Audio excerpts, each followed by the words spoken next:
못난 놈. 핑계댈 게 없어서 동생 핑계를 대? 너네들 다 똑같은 놈들이야. 부모 갖다 버린 페리나 주제. 무슨 낯짝으로 내 집에 들어와 있어. 여기가 네 집이야? 이 가구들은 다 뭔데? 니들 마음속에선 이미 내 장래까지 다 치렀구나.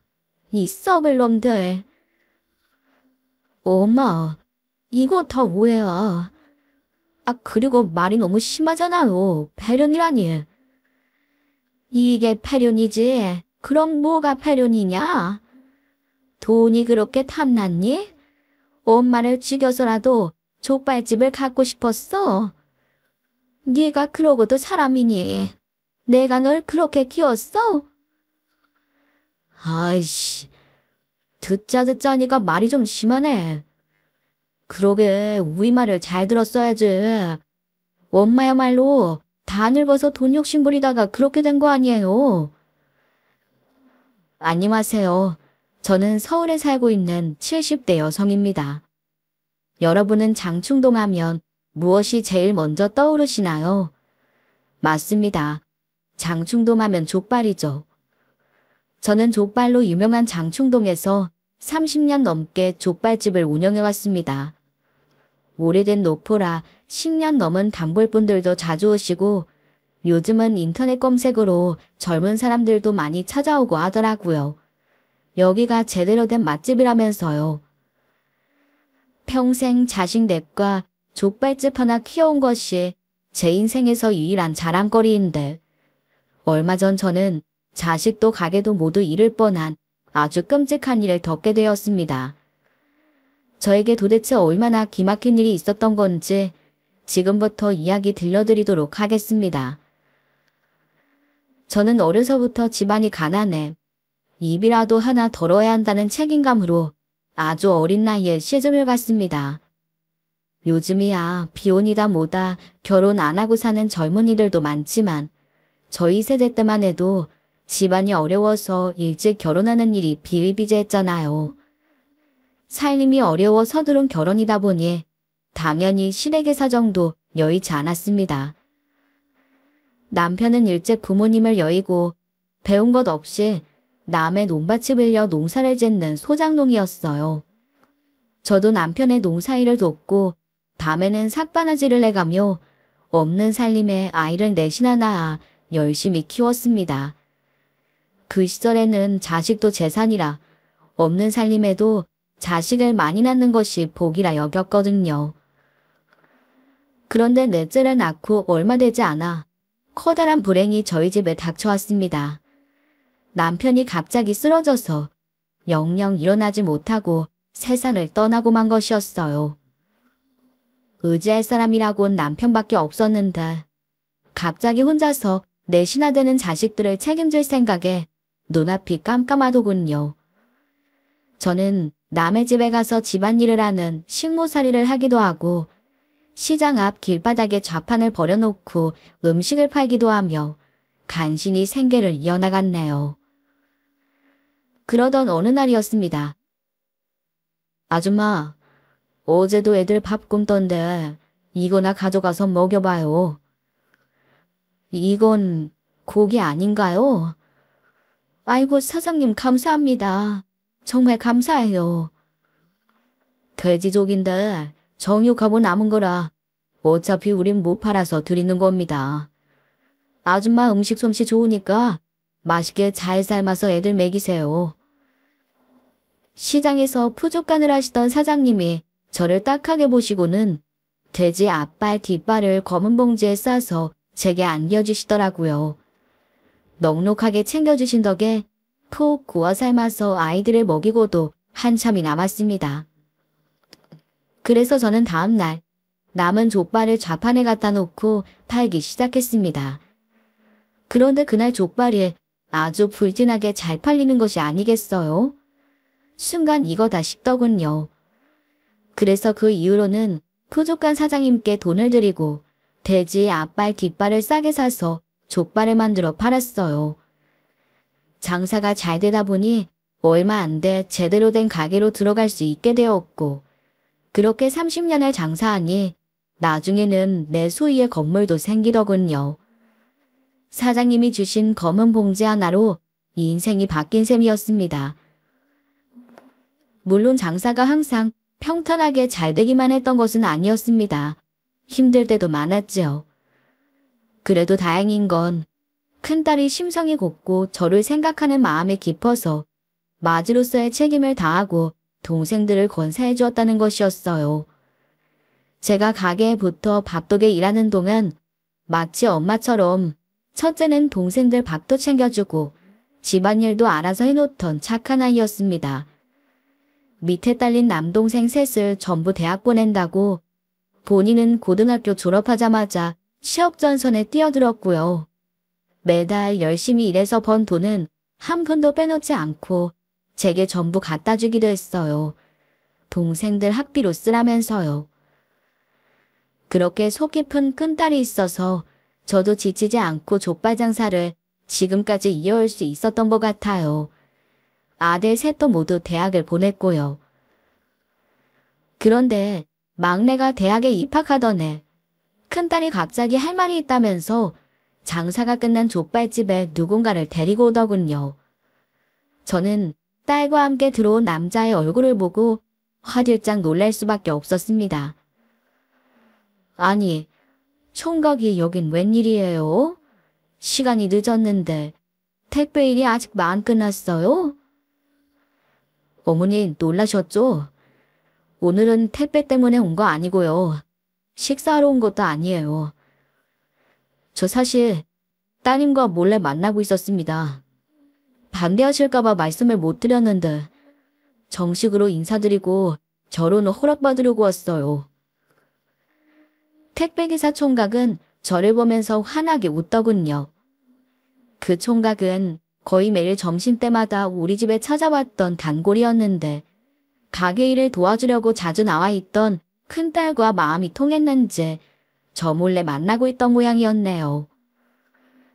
두 사람은 얼마 지나지 않아 소소하게 결혼식을 올리게 되었습니다. 평생 딸에게 신세진 게 많았는데 원하는 사람과 결혼해 행복하게 사는 모습을 보니 저도 무척 기뻤어요.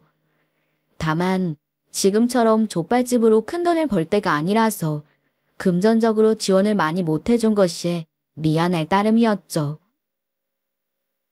큰딸의 결혼을 시작으로 둘째와 셋째도 차례로 장가를 가게 되었어요. 평생 일만 하고 애들 뒷바라지만 하며 살다가 자식들까지 출가시키고 나니 이제야 한시름 덜겠더군요. 그런데 너무 안심을 해버린 탓이었을까요?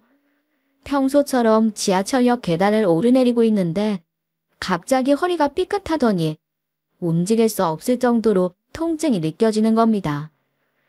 아픈 것도 아픈 거지만 어찌나 식은땀이 나고 당황스럽던지. 다행히 제 연락을 받고 큰딸이 달려와 병원까지 가긴 했는데 잠깐 삐끗한 거겠지 생각한 것과 다르게 문제가 꽤 심각하더군요. 어머님 디스크가 있으시네요. 인대도 놀라서 늘어났고요.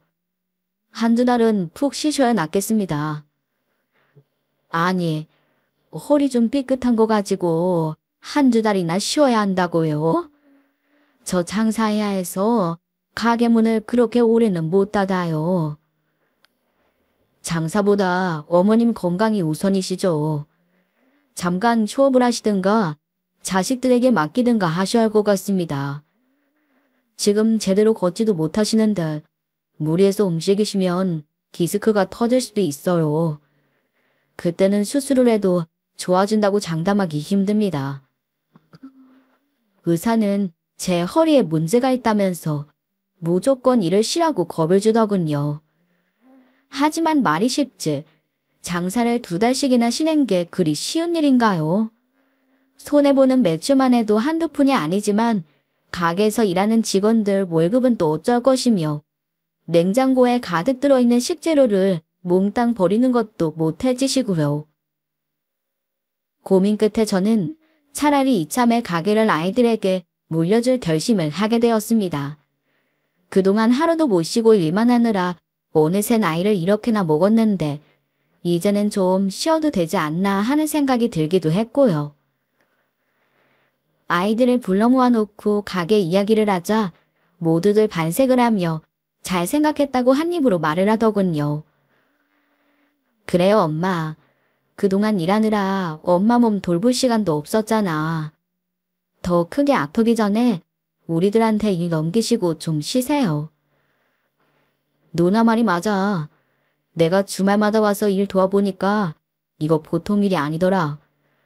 엄마 힘도 없으신데 매일 그 무거운 족발을 삶았다가 뺐다가 얹이고 썰고 그러니까 당연히 몸에 무리가 가지. 이제 좀 쉬실 때도 됐어. 우리만 믿고 가게 걱정은 하지 말아요. 아이들은 하나같이 입을 모아 자기들이 가게를 잘 이어받을 테니 제게 걱정 말란 이야기를 하였습니다. 그 말을 듣고 한실은 마음을 놓을 수 있었네요. 그런데 셋째의 한마디에 푸근했던 분위기는 삽시간에 얼어붙고 말았어요.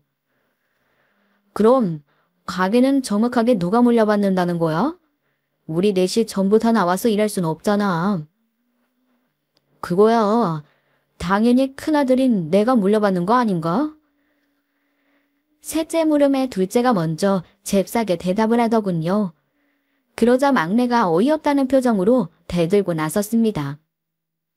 무슨 소리야? 큰형은 사업 잘하고 있고 작은 형은 좋은 대기업 다니잖아. 형수님들도 다 맞벌이 하시고. 난 아직 결혼도 못하고 자리도 못 잡았는데 당연히 경제적으로 불안정한 내가 물려받아야지. 야, 막내 너는 아무것도 모르면 나서지를 말아라. 장사가 뭐 장난인 줄 아니? 사업 감각이 있는 내가 물려받아야 가게가 잘 되지. 그리고 니네들 주말마다 뭐 한 거 있어? 내가 나와서 가게 돕는 동안 니들은 뭐 하고 있었는데? 고작 월화수목금 주 5일 출근한다고 힘들어 죽겠다면서 집에서 퍼져나 있었지. 월급쟁이들인 니들은 모른다. 장사에는 휴일 없는 거. 그러니 엉뚱한 소리 하지 말고 큰형이 나한테 맡겨라.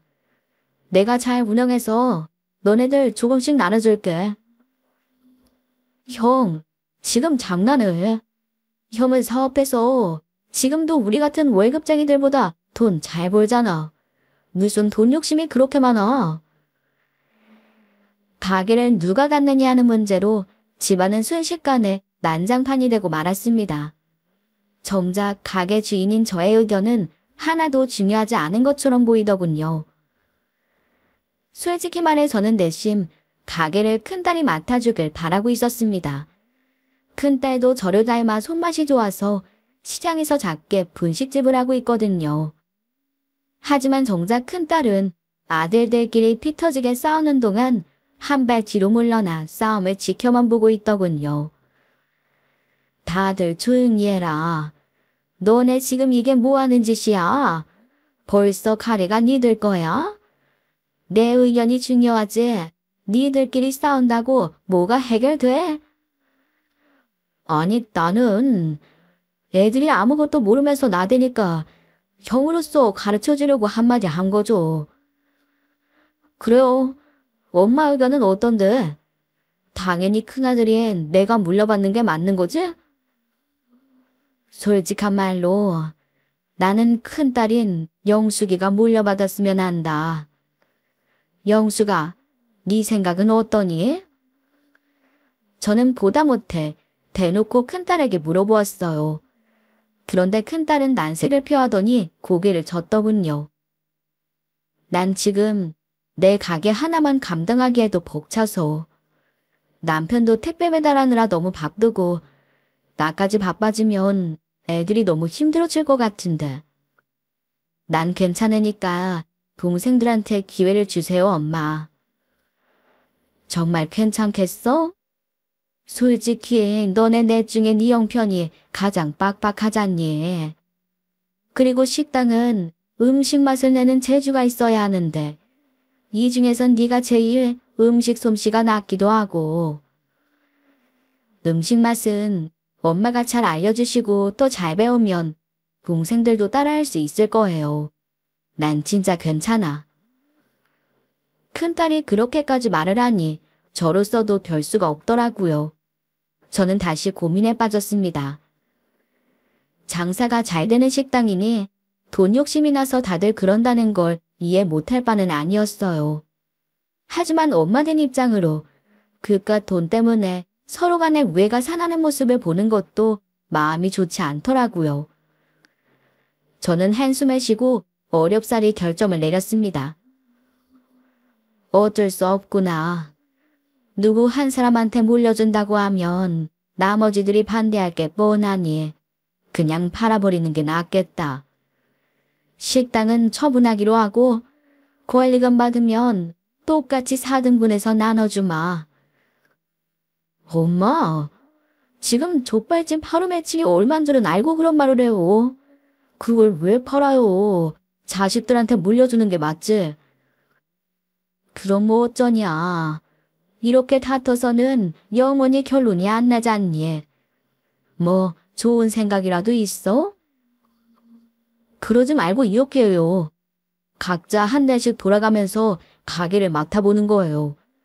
그리고 한 달 동안 매치어가 평가를 조mat해서 가장 가게를 잘 운영하는 사람이 물려받는 거죠. 큰아들이 의견을 내자 나머지 아이들이 전부 좋다며 박수를 치고 찬성을 했습니다. 그게 가장 공정한 방법일 것 같다면서요. 결국 큰딸을 제외한 나머지 세 아들들이 한 달씩 돌아가면서 가게를 맡아 운영하고 한 달 매출액과 손님들 평가를 좀 앞에 점수를 매기기로 했어요. 저는 속으로 내심 걱정했지만 다들 가게를 물려받고 싶은 마음만큼은 진심이었는지 아주 사력을 다해 일을 하더라고요. 그쯤 되니 저도 결과가 어떻게 나올지 내심 궁금해지기도 했습니다. 그런데 아이들이 가게를 맡고 있던 중 뜻밖의 소식이 날아들었습니다. 병원에 통원 치료를 가는 날이었는데 시간이 되어도 큰딸이 데리러 오지 않더라고요. 이상한 마음에 전화를 했더니 큰딸이 울면서 이렇게 말하는 겁니다. 엄마, 미안해. 나 오늘 못 갈 것 같아요. 이서방이 이러다가 사고가 났대. 나 어떡해? 뭐? 이서방이 사고가 나다니. 아니 어쩌다가. 많이 다쳤대? 박스를 내리고 있는 걸 못 보고 택배차가 후진을 하는 바람에 그만. 지금 수술실 들어갔는데 나 너무 무서워. 그이 잘못되면 애들이랑 나는 어떻게 엄마? 저는 너무 놀라서 불편한 몸을 이끌고 택시를 잡아 병원으로 달려갔어요. 도착해보니 생각보다 상황이 심각했습니다.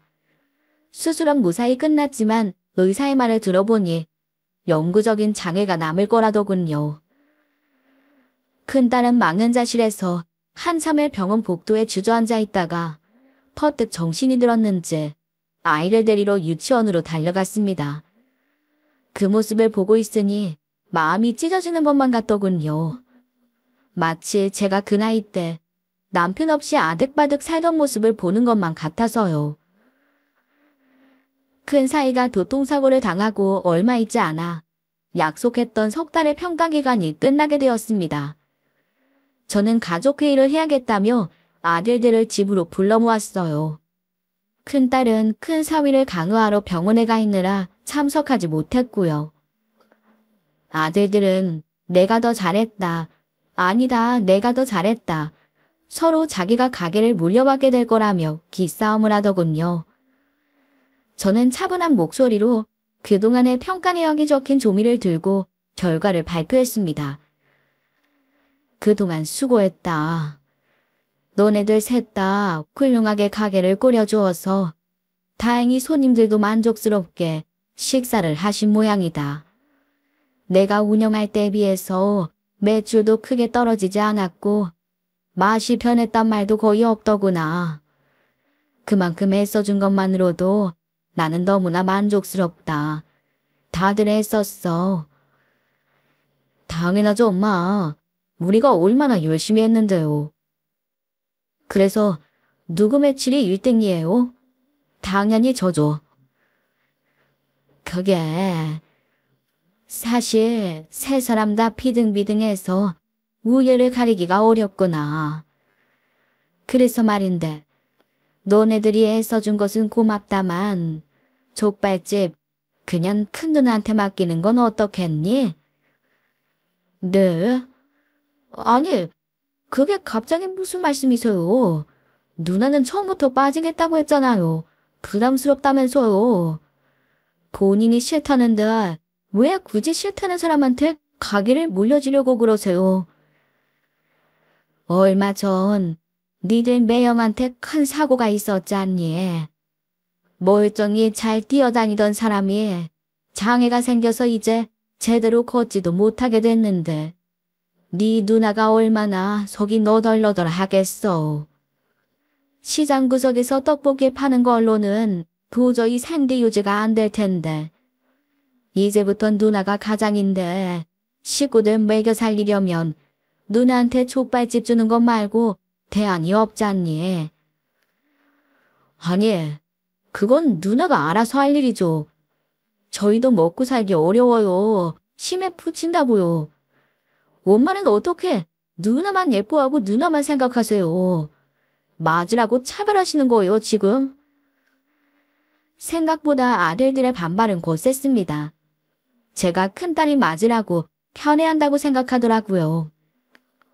서운한 마음이 드는 것을 이해 못할 바는 아니었지만 그래도 큰딸이 너무나 어려운 상황인데 어쩜 그리도 양보할 마음은 없고 이기적으로 구는지. 솔직히 아들들이 좀 야속하고 얄밉기도 했습니다. 한참을 아들들이 반대하는 소리를 듣고 있다가 도저히 안 되겠어서 저는 한 발 물러설 수밖에 없었습니다. 그래, 알았다. 그럼 누나 말을 들어보고 결정하자. 뭘 그걸 들어보기까지 해요. 엄마 말대로 누나도 지금 형편이 어려워서 입에 간신히 풀칠하고 있는데 굴러들어온 복덩이를 싫다고 발로 뻥 찰 것 같아요? 몇 번 거절하는 척하다가 마지못해 받겠지. 저는 이거 인정 못합니다. 애초에 우리 셋이 돌아가면서 가게 운영해보고 한 사람이 물려받기로 한 건데 이건 얘기가 다르잖아요. 괜히 우리만 뼈 빠지게 고생하고 누나만 좋은 일 시키고 전 인정 못해요. 둘째는 씩씩대며 자기는 받아들일 수 없다고 몇 번을 소리치더니 급기야 자리를 박차고 나가버리더군요. 나머지 아이들도 형을 따라 제게 인사도 안 하고 화를 내며 집으로 돌아갔습니다. 그날 밤 저는 속상한 마음에 잠을 설쳤습니다. 내가 뭘 그렇게 잘못했나 하는 생각에 눈물도 나더라고요. 저에게는 모두 소중한 자식들이라 누구 하나 고생하지 않고 잘 살았으면 하는 마음에 꺼낸 이야기인데 어쩜 그렇게 내 마음을 몰라주는지, 내가 애들을 잘못 키운 건 아닌지 정말 별의별 생각이 다 들었네요. 얼마나 마음이 다쳤는지 다음 날부터 저는 끙끙 앓아누웠습니다. 감기가 걸린 것도 아닌데 온몸이 쑤시고 결리고 입맛도 없고 꼭 몸살이 난 것처럼 크게 아팠어요.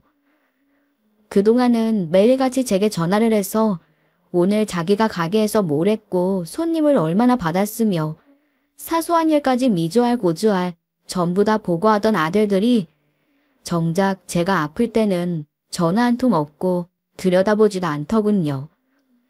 가게를 큰딸에게 물려주고 싶다고 말한 것 때문에 다들 마음이 상한 모양이었습니다.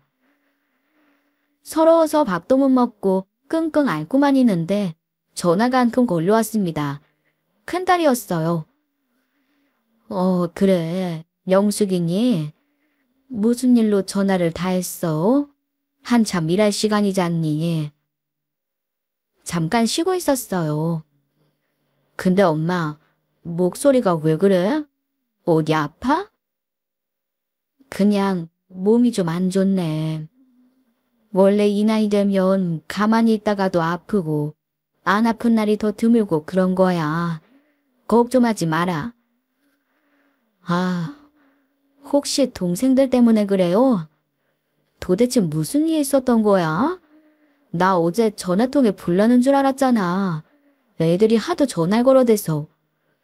엄마가 나한테 가게 물려준다고 했었다면서?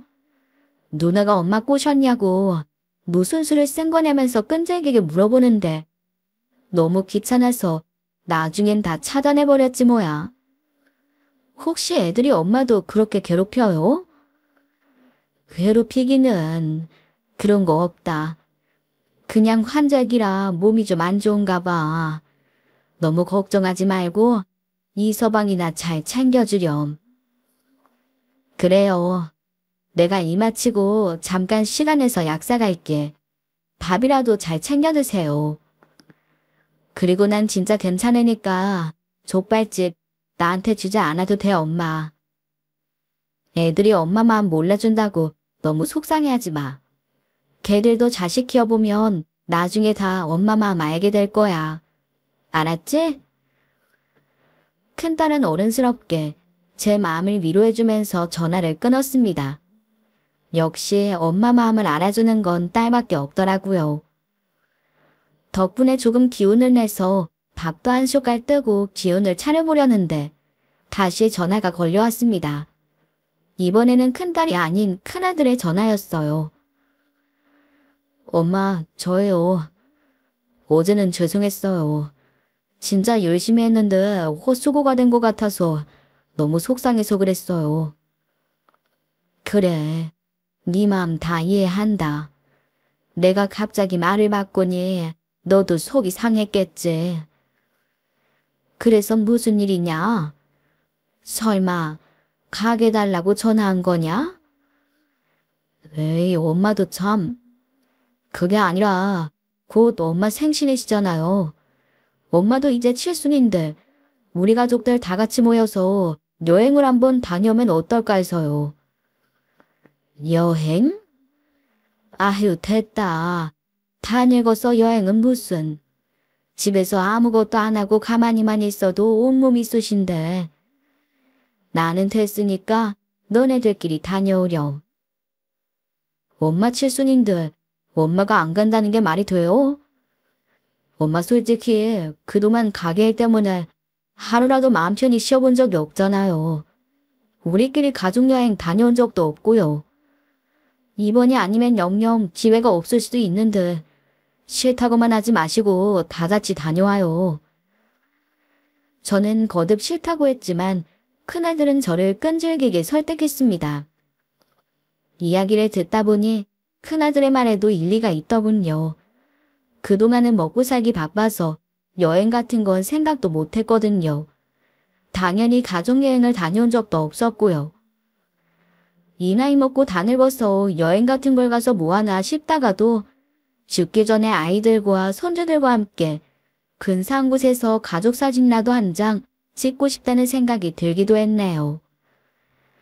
결국 저는 큰아들의 말을 따르기로 했습니다. 큰아들은 무척 기뻐하면서 자기가 다 알아볼 테니 걱정 말고 편하게 따라오기만 하면 된다고 하더군요. 그렇게 저와 큰아들 내외, 작은아들 내외, 그리고 막내아들까지 3대에 걸친 가족여행을 강원도로 떠나게 되었습니다. 안타깝게도 큰딸은 큰 사위가 몸이 불편해서 동행하지 못했네요. 아들들의 성화로 따라 나선 가족여행은 생각보다 즐거웠습니다. 처음엔 애들이 또 무슨 수작을 부려서 가게를 해달라고 보챌까 걱정이 앞섰지만 맛있는 음식과 멋진 풍경에 기분이 절로 좋아지더군요. 이제 막 말문이 트인 손주들이 제 앞에서 재롱을 떨고 애기를 부리는 걸 보는 것도 즐거웠고요. 이 모습을 일찍 떠난 남편이 봤더라면 어땠을까 생각하니 마음이 짠해지며 눈물이 찔끔 나오기도 했습니다. 또 큰 사위 때문에 여행을 따라오지 못한 큰딸 생각도 많이 났습니다. 다음번 가족여행에는 꼭 큰딸 내외도 동행하면 좋겠다고 어떻게든 같이 와야겠다고 마음속으로 몇 번이나 다짐했는지 몰라요. 피곤했던 첫날 일정을 마치고 숙소에서 쉬고 있는데 누군가 밖에서 방문을 똑똑 두드렸습니다. 문을 열어보니 아들 셋이서 짠 것처럼 뒷짐을 지고 서 있더라고요. 순간 느낌이 확 오더군요. 나에게 뭔가 할 말이 있구나 하는 느낌이요. 큰아들은 멋쩍은 듯 헛기침을 하더니 입을 열었습니다. 엄마 많이 피곤하세요? 밤 공기가 선선하니 좋은데 잠깐 산책 좀 다녀와요. 이 시간에 산책을? 할 얘기 있으면 그냥 들어와서 여기서 해라. 아이, 엄마도 참 저녁 먹은 게 소화가 안 돼서 그래요. 선선한 바람 맞으면서 속에 있는 얘기도 좀 하고 싶고요. 눈치를 보니 손주들이랑 며느리들도 있는데 여기서 말을 하기가 곤란한가 보다 싶었습니다. 저는 알겠다고 하고 아들들과 함께 숙소 근처 산책로를 걷기 시작했어요. 많이 돌아다녀서 무릎이 조금씩 아파왔지만 멀리까진 가지 않겠지 싶었습니다. 그런데 걷다 보니 뭔가 좀 이상하더군요. 할 얘기가 있는 듯 보였던 아들들은 좀처럼 본론을 꺼내지 않고 날씨가 어떻고 풍경이 어떻고 하는 쓸데없는 얘기만 늘어놓더라고요. 그마저도 5분이 지나자 대화가 뚝 끊기고 말았고요. 그리고 걷다 보니 산책로에서 벗어나 외진길로 접어들어 사방이 컴컴하고 불빛조차 보이지 않았어요. 가뜩이나 눈이 침침해서 앞도 잘 안 보이는데 험한 길로 들어서니 한 걸음 한 걸음 떼는 게 힘들 정도였네요. 저는 무서운 마음에 큰아들의 팔을 잡아당겼습니다. 그런데 큰아들이 제 손을 획 뿌리치는 게 아니겠어요. 저는 너무 놀라서 큰아들을 똑바로 쳐다보았습니다. 영호야, 너 왜 그러니? 내가 앞이 잘 안 보여서 그런다. 손 좀 잡아주렴. 엄마, 죄송해요. 갑자기 그게 무슨 똥딴지 같은 소리야. 죄송하긴 뭐가 죄송해? 여보야, 너 우니? 얼굴이 왜 그래? 자세히 보니 큰아들은 우는 것이 아니라 비 오듯이 땀을 흘리고 있었습니다. 그리고 그건 큰아들만 그런 것이 아니었어요. 뒤따르던 작은아들과 막내아들까지 죽상을 하고 식은땀을 뻘뻘 흘리고 있었습니다. 뭔가 잘못됐다는 생각이 든 바로 그 순간 갑자기 눈이 멀어버릴 것 같은 밝은 자동차 헤드라이트 불빛이 우리를 덮쳐왔습니다. 엄마, 정말 미안해요. 크게 반응만 안 하시면 별일 없을 거예요. 그러게, 저희 말을 들으셨어야죠. 뭐야? 아니, 영우야, 너 어디 가니? 영우야, 영식아, 영재야. 이게 어떻게 된 상황인지 파악하기도 전에 아들들은 걸어왔던 길에 쏜살같이 내달려 도망가기 시작했습니다. 저는 피청거리는 걸음으로 아들들을 뒤따랐지만 따라잡긴 역부족이었어요. 그런데 갑자기 뒤에서 커다란 소뚜껑 같은 손이 제 어깨를 획 잡아 돌리는 게 아니겠어요. 어머니, 그쯤 하고 가시죠. 아유, 누구세요? 영호야, 영식아. 얘들아, 엄마 좀 데려가. 엄마 무릎이 너무 아파서 못 쫓아가겠다. 빨리 좀 와서 도와줘. 여기 이상한 사람이 있어. 쓸데없는 짓 그만하시고 조용히 하세요. 안 그럼 강제로 데려갈 수밖에 없습니다. 데려간다고요? 어딜요? 싫어요. 얘들아. 소뚜껑 같은 손을 가진 남자는 혀를 째째 차더니 발버둥치는 저를 가볍게 제압하고 수건 같은 걸로 입을 틀어막았습니다. 그 뒤로는 기억이 나지 않아요. 아마도 마취제 같은 걸로 저를 기절시켰던 것 같습니다. 정신을 차려보니 머리가 깨질 듯이 아팠고 태어나 처음 보는 천장이 눈에 들어왔어요. 놀라서 몸을 일으키니 생전 처음 보는 낯선 방 안이었습니다. 저는 창문 하나 없는 복방 같은 곳에 감금되어 있었어요. 딱딱하고 불편한 병실 침대에서 긴장한 채로 잠이 드는 바람에 온몸에 근육이 뭉쳐 조금만 움직여도 곳곳이 비명을 질러대는 것만 같았네요. 저는 아픈 몸을 질질 끌듯이 움직여 그 방의 유일한 출입구인 철문 앞에 서서 고함을 질러댔습니다. 살려주세요. 거긴 누구 없어요? 여기 사람 있어요. 어머니, 일어나셨소? 아우, 시끄러. 아직 기운이 짱짱하시네. 미친 사람처럼 소리를 질러대자 철문에 달린 작은 창살 사이로 험상궂은 얼굴이 쓱 나타났습니다. 소뚜껑 같은 손으로 제 입을 틀어막았던 남자였어요. 저는 움찔하고 뒷걸음질을 쳤습니다. 목소리를 듣자 간밤에 공포스러웠던 상황이 떠올라 절로 몸이 움츠러들었어요. 당신 뭐야? 여긴 또 어디야? 다 늙은 할머니 납치해서 몸값이라도 받아내려나 본데. 너희그니한테 이런 짓 하면 벌 받아요. 어이구, 그래요? 잔소리 끝났으면 다시 가서 주무세요. 난 또 소리를 있는 대로 질러대서 급히 할 말이 있는가 했네. 잠깐. 알았어요. 내가 미안해요. 나 돈 많아요. 여기서 풀어주기만 하면 돈은 달라는 대로 줄게요. 우리 아들들한테 전화 한 통만 하게 해주면 바로 돈 드릴 수 있어요. 어머니, 지금 뭔가 단단히 착각하고 있는 것 같은데 우린 납치범 아니고 여기 정신병원이에요. 그리고 여기 붙잡아서 여기다 가둬달라고 부탁한 게 그 아들들이고요. 뭐라고요? 거짓말하지 말아요. 우리 애들이 대체 왜? 그리고 나 안 미쳤어요. 나이만 많지 정신은 멀쩡하다고요.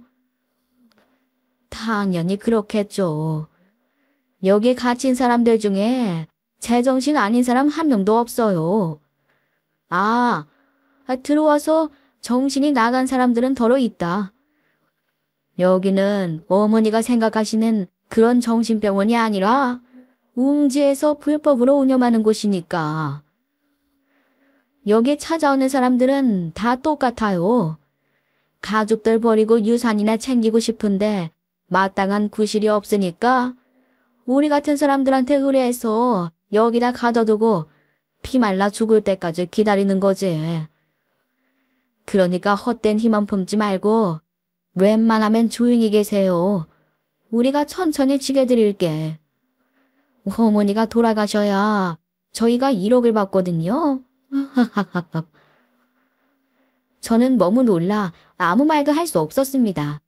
너무 큰 충격에 춥지도 않은데 온몸이 벌벌 떨리고 좀처럼 진정이 되지 않았어요. 그때까지만 해도 저는 현실을 받아들이지 못하고 있었습니다. 어떻게든 아이들에게 제 상황을 알리고 여기서 구해달라고 전할 방법이 없을지 그 생각뿐이었거든요. 하지만 시간이 지나자 조금씩 제가 처한 상황을 받아들이게 되더군요. 옆방의 어떤 할머니가 저와 비슷한 모습으로 끌려오는 것을 보게 되었거든요. 그 할머니는 고래고래 소리를 지르면서 제발 살려달라, 구해달라 애원하며 빌었지만 이상한 주사를 몇 대 맞고 강제로 약까지 먹은 후에야 잠잠해졌습니다. 그 할머니도 끌려오기 전 마지막 순간에 아들과 함께 있었던 건지 계속 아들 이름을 부르면서 네가 어떻게 이럴 수 있느냐고 오열을 하더군요. 그러자 저도 마지막 순간에 저를 두고 죽어라 내달리던 아들들의 뒷모습이 떠올라 눈물이 쏟아졌습니다. 늙으면 이렇게 버려지는 거구나. 내가 이러려고 그 고생을 해가면서 애들을 키웠단 말인가. 말로 다 표현할 수 없을 만큼 서럽고 한스러워 눈물이 그치질 않더군요.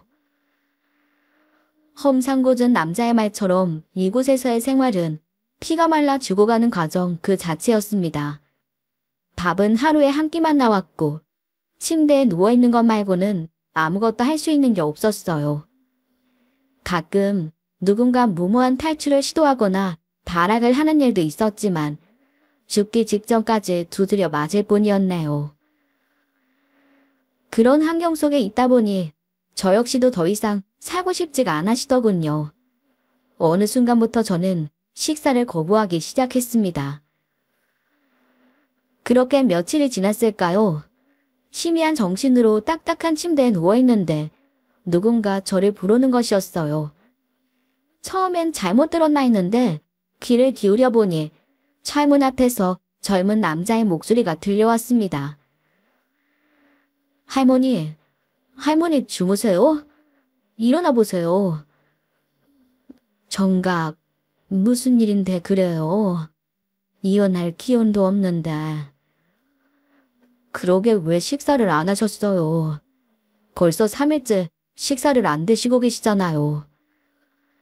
제가 직원 식사 몰래 챙겨왔으니까 이거라도 좀 드세요.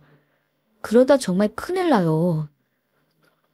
저는 창살 너머 젊은 남자의 얼굴을 자세히 쳐다보았습니다.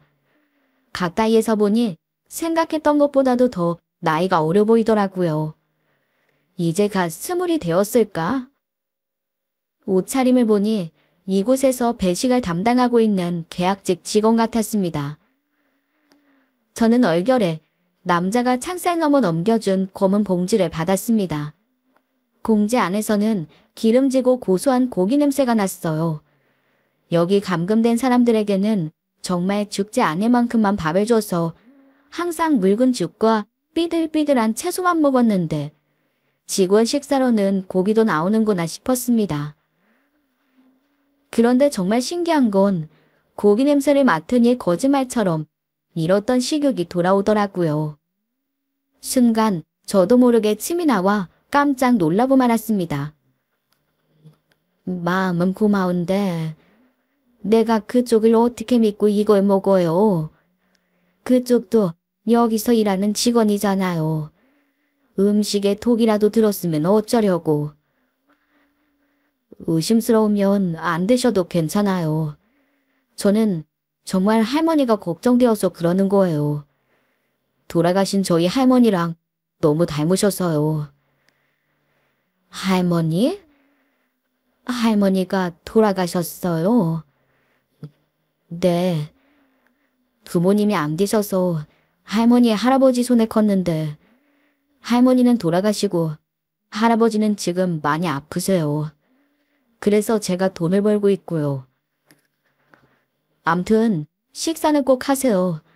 저 여기 더 있다간 의심받아서 이만 가봐야 할 것 같아요. 그리고 봉지 안에 다른 것도 넣어뒀으니까 잘 보셔야 해요. 아셨죠? 남자 직원은 다급하게 속삭이고는 복도 끝으로 멀어져 갔습니다. 저는 건네받은 검은 비닐봉지를 후다닥 열어보았어요. 그리고 봉지 안의 내용물을 확인할 순간 감당할 수 없을 정도로 눈물이 터지고 말았습니다. 봉지 안에는 족발 5점이 비닐랩에 꽁꽁 쌓여 주먹밥과 함께 들어있었어요. 저는 허겁지겁 족발과 주먹밥을 입에 넣었습니다. 태어나서 그렇게 맛있는 족발은 처음이었습니다. 봉지 안에는 음식 말고도 다른 것들이 더 들어있었어요. 손을 넣어 헤집으니 휴대폰과 쪽지 하나가 나오더군요. 저는 쪽지를 펼쳐 읽어보았습니다. 안녕하세요. 저는 여기서 배식 일을 한 지 3개월 된 계약직 직원입니다. 할머니 처음 들어오신 날부터 저희 할머니랑 너무 닮으셔서 항상 마음이 쓰이곤 했어요. 지금은 하늘에 계시지만 늘 보고 싶고 제가 세상에서 제일 사랑하는 사람이 저희 할머니거든요. 할머니, 저희 할머니는 평생 고생만 하시다가 외롭게 돌아가셨어요. 할머니가 돌아가신 후에 할아버지도 갑자기 쓰러지셔서 병을 얻게 되셨고요. 저는 할아버지 간병 때문에 고등학교도 그만두고 일을 찾아 헤매다가 여기까지 오게 된 거예요. 그때 당시 18살짜리 남학생이 큰 돈을 벌 수 있는 일은 흔치 않더라고요. 그러다 돈을 많이 준다고 해서 여기서 일을 하게 된 건데 처음엔 이런 곳인 줄 모르고 면접을 봤어요. 채용이 된 후에야 이곳의 정체를 알게 되었고요. 하루빨리 일을 그만두고 경찰에 알려야 한다는 걸 머리로는 알았지만 어딜 가도 여기서만큼 돈을 벌 수 없어 미루고만 있다가 할머니를 만났습니다. 물론 지금까지 끄적인 이야기들은 다 제 변명입니다. 하지만 제 이 진심만은 꼭 알아주셨으면 좋겠어요. 그러니 할머니, 제가 넣어드린 휴대폰으로 경찰 부르시고 자식들도 신고하세요. 그리고 남은 여생은 할머니 자신을 위해 사셨으면 좋겠어요. 더 빨리 도와드리고 싶었는데 이것은 감시가 심해서 좀처럼 지배가 나지 않더라고요.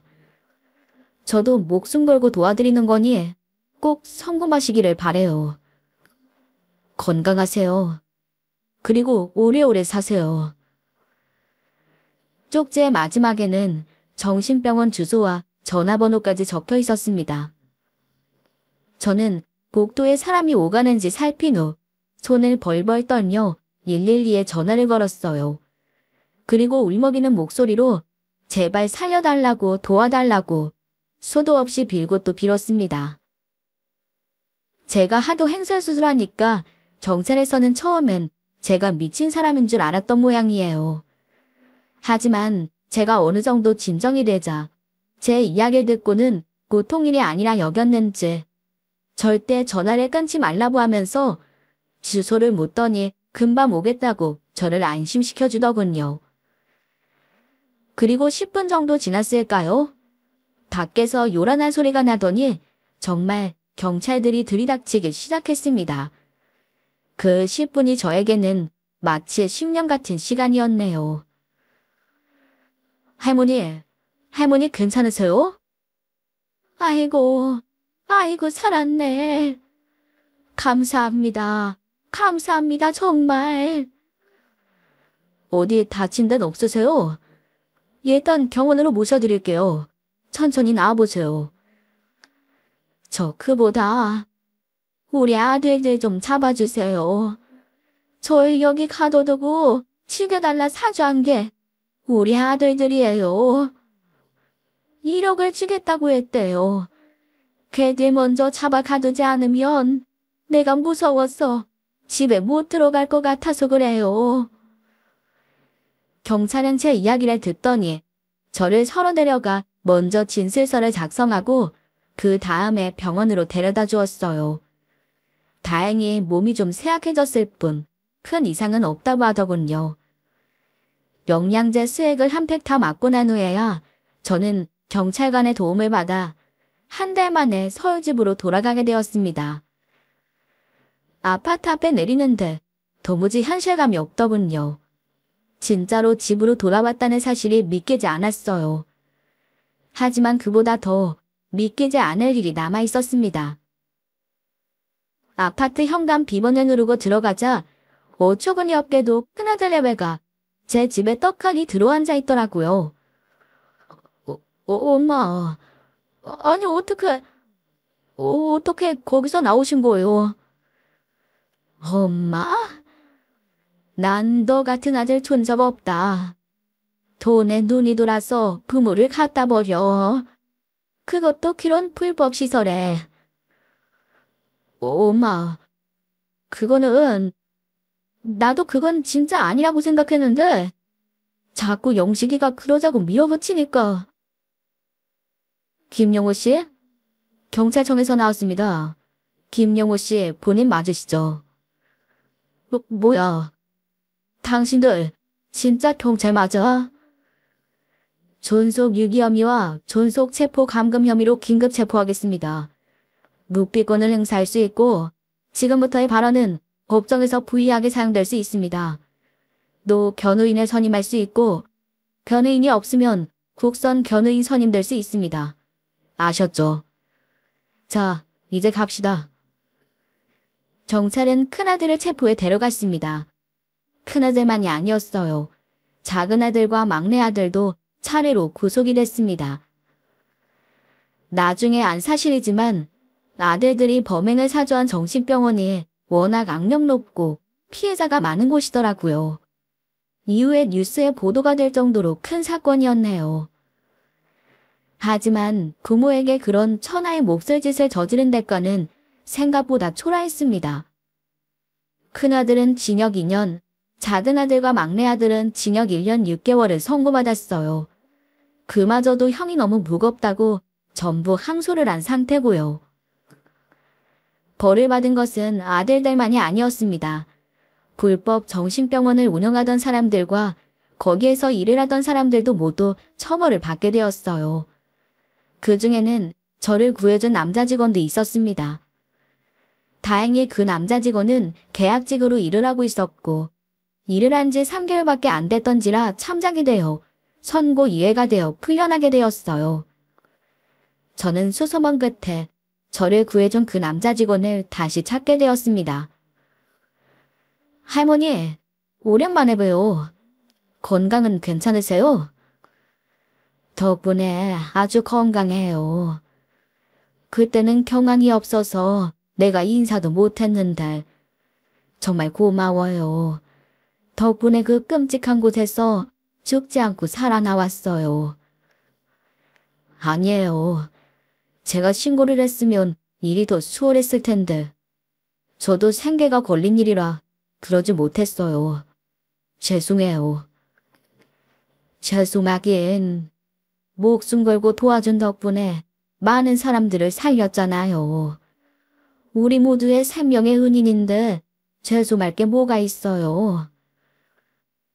아, 그리고 정말 감사드려요. 변호사 비용을 전부 다 내주셨다고 들었어요. 정말 감사합니다. 제가 감옥에라도 가게 되면 할아버지 간호는 누가 해야 하나 걱정이 많았거든요. 좋은 변호사 붙여주신 덕분에 선고 유예로 풀려나게 되었어요. 다시 한번 감사합니다. 벌은 잘못한 사람이 받아야지. 엉뚱한 사람이 받으면 안 되잖아요. 나한테 감사할 거 하나 없어요. 그리고 내가 조심스럽게 물어보고 싶은 게 있는데 혹시 일자리는 다시 구했어요? 아직이요. 안 그래도 그게 걱정이에요. 당장 할아버지 약값도 없거든요. 그렇구나. 그럼 우리 가게에서 일해볼 생각은 없어요? 내가 없는 동안 가게가 엉망이 되어서 있던 직원들도 싹 정리하고 새롭게 다시 시작해볼까 하는데 저의 제안에 남자 직원은 어떨 줄을 몰라 하며 감사하다고 연신 허리를 굽혀 인사를 했습니다. 정말 감사한 건 저인데 말이죠. 이후로 저는 족발집을 새롭게 리뉴얼해 재오픈했습니다. 새롭게 오픈한 족발집은 큰딸이 운영하게 되었어요. 역시 제 생각대로 큰딸이 가게를 맡으니 아주 안정적으로 가게가 굴러가더라고요. 예전에 아들들이 돌아가며 운영했을 때보다 훨씬 더 매출이며 평가가 좋아서 마음이 놓였습니다. 그리고 약속대로 저는 남자 직원을 정직원으로 고용해 우리 가게에서 일할 수 있게 해주었어요. 저와 특별한 인연이 있는 만큼 월급은 다른 사람들의 2배가 되는 금액으로 챙겨주었고요. 그 청년은 그럴 필요 없다며 극구 사양했지만 제가 우격다짐으로 고집을 피웠습니다. 그게 은혜를 입은 사람의 도리 아니겠습니까? 그 청년이 아니었다면 저는 족발집 운영은커녕 아마 지금쯤이면 그 지옥 같은 곳에서 차갑게 죽어갔을지도 모르는 일인걸요. 요즘 저는 족발집 운영에서 완전히 손을 떼고 평화로운 노후를 보내고 있는 중입니다. 큰딸과는 최근 살림을 합쳤어요. 죽으면 재산은 전부 큰딸에게 줘야지 마음먹은 터라 차라리 미리 살림을 합치는 게 낫겠더라고요. 그래서 지금은 손주들 돌봐주고 어쩌다 큰 사위 밥이나 챙겨주는 것 외에는 특별히 할 일이 없어서 그 어느 때보다 여유로운 시간을 보내고 있는 중입니다. 얼마 전부터 취미로 그림을 배우기 시작했는데 물감칠하는 게 생각보다 재밌더라고요. 그래서 주말에는 큰딸과 함께 미술관에 그림을 보러 다녀오기도 했네요. 하루는 문득 저를 살려준 그 청년이 아니었다면 내가 말년에 이런 즐거움을 알았을까 싶은 생각이 들어 가슴이 뭉클해지더군요. 여러분, 늙었다고 해서 인생이 다 끝난 것은 아니랍니다. 저도 그런 줄 알았는데 아니더라고요. 그러니 늦었다 생각 말고 자신의 인생을 소중히 여기고 남은 세월은 본인을 위해 사셨으면 좋겠습니다. 제 이야기는 여기까지입니다. 늙은 이야기에 들어주셔서 감사합니다.